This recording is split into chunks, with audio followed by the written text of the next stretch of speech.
Iri hati akan muncul ketika kita memakai timbangan yang tidak adil untuk melihat apa yang Tuhan perbuat dalam diri kita. Sahabat sukacita, hari ini kita mau membahas tentang iri hati. Apakah kita sudah pernah beriri hati atau orang lain yang beriri hati kepada kita? Iri hati bisa timbul di mana saja. Bisa di tempat kerja, bisa di kumpulan organisasi atau di komplek tempat kita tinggal, di keluarga, bahkan di dalam pelayanan gereja, atau bahkan juga hanya sekedar membuka media sosial, iri hati itu bisa timbul. Maka waspadalah dengan iri hati. Di dalam Alkitab kita sudah diperingatkan bahwa banyak contoh kisah-kisah tentang iri hati. Iri hati dalam diri seseorang sama itu seperti magnet yang akan menarik ke dalam dirinya berbagai sikap dan perilaku dan tindakan yang buruk. Iri hati akan menjadi pintu masuk untuk berbagai perbuatan dosa lainnya. Iri hati adalah sikap yang akan merugikan dan merusak diri kita. Iri hati adalah salah satu dari sikap seorang pemalas yang tidak mau mengembangkan diri. Iri hati akan muncul ketika tidak senang, cemburu, dengki akan kelebihan orang lain, dan membandingkan dengan dirinya sendiri. Seperti istilah yang sudah sering kita dengar, dikatakan susah lihat orang senang, senang lihat orang susah. Iri hati akan muncul ketika kita memakai timbangan yang tidak adil. Kita membandingkan diri dengan orang lain yang jauh lebih baik tanpa mau belajar mengapa dia jauh lebih baik dari kita. Iri hati akan muncul ketika kita memakai timbangan yang tidak adil untuk melihat apa yang Tuhan perbuat dalam diri kita. Kita berkecil hati untuk perbuatan Tuhan di satu sisi kehidupan orang lain, padahal kita tidak bisa bersyukur atas apa yang Tuhan perbuat di sisi kehidupan kita yang lainnya. Berkat Tuhan tidak bisa kita lihat hanya dari satu sisi. Ada banyak sisi kehidupan kita yang patut kita syukuri, sehingga sikap iri hati kepada keberhasilan, kesuksesan orang lain adalah sikap ketidakmampuan kita untuk mengembangkan diri dan mengembangkan berkat Tuhan di tengah-tengah kehidupan kita ini.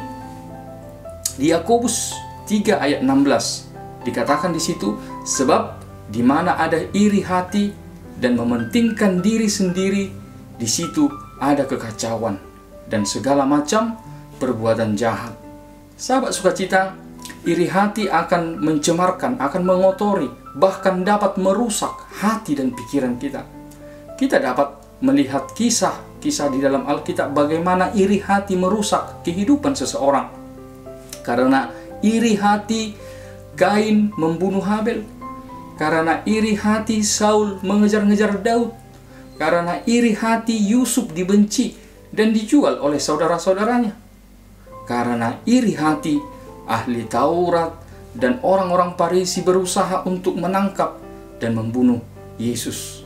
Iri hati hanya akan merusak diri kita sendiri, hubungan kita dengan orang lain, terlebih juga merusak hubungan dengan Tuhan.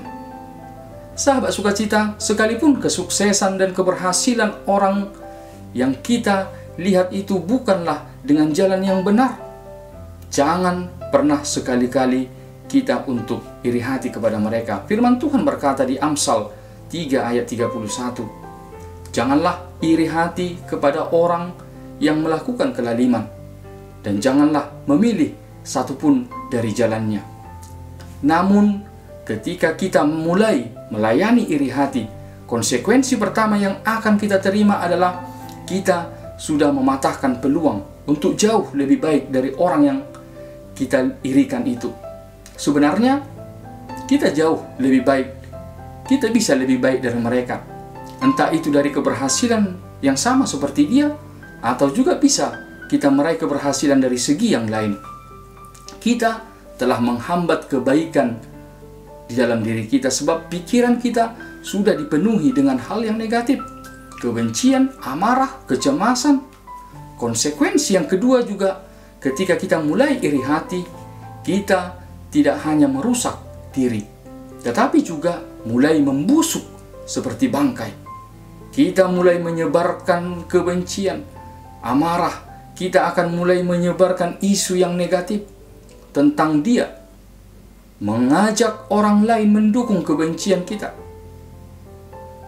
Amsal Salomo mengatakan iri hati akan membusukkan tulang. Oleh sebab itu, jauhkanlah sikap merasa tersaingi oleh orang lain, merasa rendah diri, sebab orang lain yang kita lihat lebih hebat, lebih sukses, lebih bahagia belum tentu seperti penilaian kita itu. Jika mata kita melihat ada orang yang lebih dari kita, jangan iri hati, tetapi bersyukurlah kita masih bisa melihat motivasi yang mendorong kita untuk lebih baik. Orang yang lebih baik dari kita bukan saingan, tetapi adalah motivasi. Tetapi bagaimana sebaliknya? Jika orang lain yang iri hati kepada kita, apa sebaiknya yang kita lakukan? Sahabat Sukacita, mari kita untuk berbagi pengalaman di kolom komentar di video ini. Tuhan Yesus memberkati.